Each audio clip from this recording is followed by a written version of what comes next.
Muri Zimbabwe, our gift also Siziba encourage vanhu kuti aiwa zvitona kuti mushandise mamattress enyu nemapillows enyu kuseva mari rather than pane kutrusta mabhengi atoti hazviri nani kuti mutozvichengetera mari yenyu US dollars enyu nekuda aiwa kwemurume akataura mashoko ekuti aiwa it's now 3 times ndichitrusta government ichiti aiwa trustai the new currency ndobva ndaluza masavings angu sandapinda mashoko ati aita kuti gift also Siziba ataure encourage vanhu mashoko aya kuti subscribe like utina on the bell icon notona kuti murume uyu anoposta wachinzi listening to him broke my heart. A father who has lost his savings 3 times. Zimbabweans keep losing and building up again.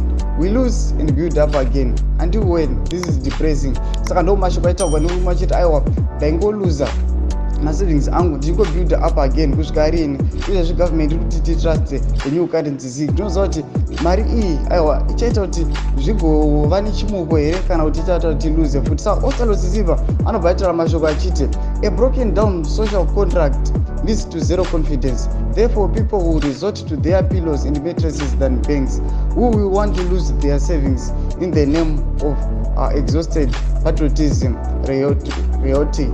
Ndo mashoko anaitwa panapa na osalo Siziba achiti aiwa izvi zvakuenda out of hand nokuti vanenge vachikonzi trustai the new currency but tichitoona kuti nyangwe magovernment institutions acho haatodi kutoshandisa new currency acho asi anoda kuti maconsumers ashandise new currency. Muri Zimbabwe tiudzei noti kudii pamusoro peadvice yataurwa naosalo Siziba. Pine comment section medu musanga no subscribe like chetero tina on the bell icon.